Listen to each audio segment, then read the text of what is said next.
Hi everybody, let's see this. Last week, Serbian President Alexander Vučić confirmed that the country bought supersonic missiles from China, the first European country to do so, in response to his claim that Croatia, Albania and Kosovo were preparing to attack Serbia after they signed a military cooperation agreement last year.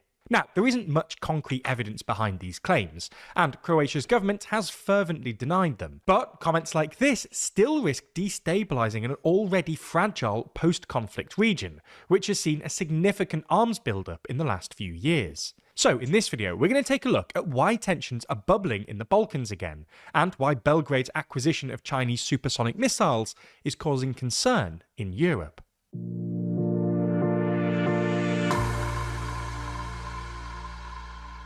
President Erdogan was ranked 19th in our list of the world's most influential people. So in the latest issue of our magazine Too Long, we discuss how his various foreign policy gambles apparently paid off, and how he's than you'd expect. Purchase your copy by clicking the link in the early 1990s. Following the breakup of the Socialist Federal Republic of Yugoslavia in the early 1990s, the region was engulfed in a series of devastating conflicts between the forces of the Federal Republic of Yugoslavia and the republics that declared independence from Belgrade. These included the Croatian War of Independence and the Bosnian War. Towards the end of the 90s, Serbia also fought a war with Albanian-majority Kosovo, which eventually officially declared its independence from Serbia in 2008, which Belgrade has refused. Listen, we gotta be honest. Serbia is made by genocide. This is not Serbian land.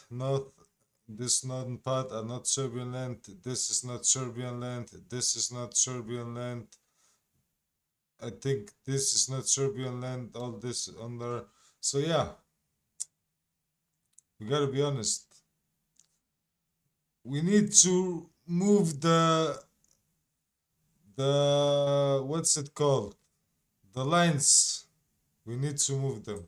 Refused to recognise. Since the wars, countries in the region sought to normalise ties and strengthen their security arrangements. For NATO members Albania, Croatia, Montenegro, North Macedonia and NATO-aspiring member Kosovo, the transatlantic military alliance became the central pillar of their security strategy. Serbia, however, took a more complicated path. Rather than fully aligning with the West, Serbia pursued a balancing strategy, maintaining relations with the EU and aspiring to EU membership, while also preserving strong ties with Russia and China. From around 2020, Serbia began investing heavily in modernising its military, upgrading equipment that largely dated back to the Yugoslav era. Serbia justified these investments as necessary to protect Serbian populations living in neighbouring states, particularly in Kosovo. Good luck with that. And Bosnia and Herzegovina. Other Western Balkan countries soon began increasing their own military spending as well, something analysts have occasionally described as the beginnings of a regional arms race. Serbia, for its part, recorded the most significant military build-up. Defence spending rose from $1.8 billion in 2023 to roughly $2.3 billion in 2024. Representing over 2% of its GDP, and it has imported more major weapon systems than any other Western Balkan country in the past 5 years. Whilst regional NATO members imported their defence systems in line with NATO recommendations, Serbia procured its military hardware from all over the place, including surveillance tech from Israel, Rafale fighter jets from France, and defence systems from Russia and China. While Serbia's ties with Moscow and Beijing have long made European leaders uneasy, its military modernisation wasn't initially seen as that alarming, as it largely involved replacing outdated equipment. That changed last week, when Serbia confirmed it had purchased Chinese supersonic missiles, capable of striking targets deep inside NATO territory, and plans to acquire more. Vučić said the move was driven by concerns that neighbouring NATO countries may be preparing to attack Serbia. For context, last March, Croatia, Kosovo and Albania signed a trilateral defence cooperation declaration, which aims to increase military cooperation through joint exercises, defence procurement, and to further support the region's Euro-Atlantic integration. The agreement itself is especially important for Kosovo, which has struggled to advance its NATO integration, and its security situation deteriorated following the Banska attack in September 2023, when armed Honestly, let's be honest. The Serbians are terrorists in Balkan, nothing else. That's pretty much it. There's no reason for further discussion. Those guys are not civil people. So yeah, I don't know. But yeah, the West keep on helping them because they support what their ideology is by genociding Bosnian Muslims and Albanian Muslims and yeah, Catholics sometimes, and the Catholics do the same. So yeah, I don't know what to say, man. I don't see this Serbia buying some small rockets from China gonna be anything big. It's rough. Serbia is a joke, bruv, honestly. The infrastructure is a joke. Everything in that country is a joke, bruv. It's, it's not even a threat, bruv. Militants carried out an attack in northern Kosovo that killed a Kosovar police officer. However, the joint declaration was greatly condemned by Serbia, with members of Vucic's ruling party describing it as an anti-Serb alliance. The Serbian Foreign Ministry criticised the alliance for being formed without consultation with Serbia, and said that their intentions... Listen, the Serbians gotta understand something. Nobody give a fuck about what you have to say. Who the fuck, who are you that anybody should give a fuck about your thought or your whatever you mean, whatever you think, bro? Nobody care. It's your problem. were to isolate Serbia. On top of that, Vucic argued that it violated a 1996 sub-regional arms control agreement, as well as the UN Security Council resolution that put an end to the Kosovan War, according to which a NATO-led force can be the only armed force in Kosovo.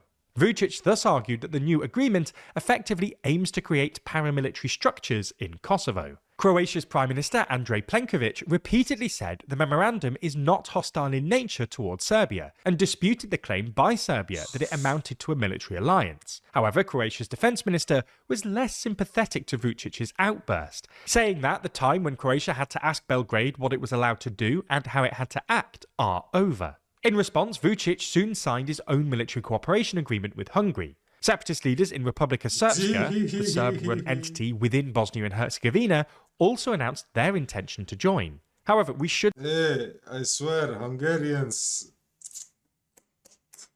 it will be your last day in Balkan. say that in practice, the agreement appears to be relatively limited, mainly consisting of specific military cooperation projects under a framework arrangement already signed in 2023. Then, last week, speaking on national television, Vucic claimed that Croatia, Albania and Kosovo were preparing to attack Serbia. According to him, these countries are waiting for an escalation of the conflict between Russia and Europe, and hope that wider global instability, including the war in the Middle East, could create an opportunity for them to act. Commenting on relations with Croatia, Vucic accused the government of attempting to undermine Serbia over the past year and a half, and of interfering in its domestic affairs, and trying to support a colour revolution, referencing the anti-corruption student protests which have engulfed Serbia in the last year and a half.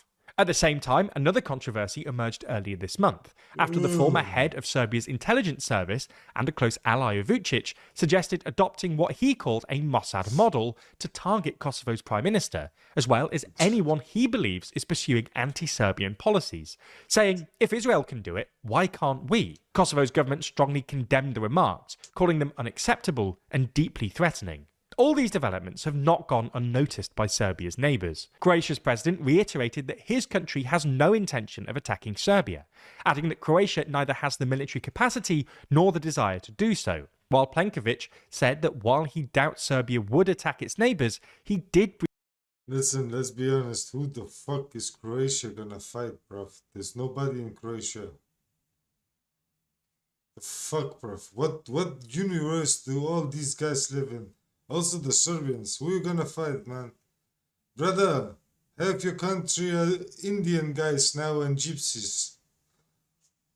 What are you talking about? Bruv, all this political analyze global politics. Bruv, these guys are just bullshit. Number one bullshit. Nothing else. Briefed NATO Secretary General about the new Chinese supersonic missiles and said that his government is closely monitoring the situation. The way we see it, Vucic's claims do appear to be more like political posturing than a genuine threat. Vucic is facing significant pressure at home, including growing unrest and calls for early elections. Framing Serbia as being under threat from external forces not only serves as a distraction, but also allows him to position himself as a defender of the nation, something that could resonate strongly with his core voter base. However, this doesn't mean that Europe is sitting particularly comfortably. Serbia has now become the first European country to acquire this mid to long distance Chinese missile system. China has already been expanding its economic influence in the Balkans, particularly through its Belt and Road initiative, investing heavily in infrastructure projects, with its flagship Belgrade to Budapest high-speed railway finally completed this year. However, Serbia's acquisition of advanced Chinese weapons suggests Beijing's role in the region may now be extending beyond economics and into security. No doubt a worrying development for Brussels. As we mentioned earlier, the latest edition of our magazine, Too Long, is out now. Fuck your magazine, man. Honestly, bruv, even if they bought one of those rockets, bruv,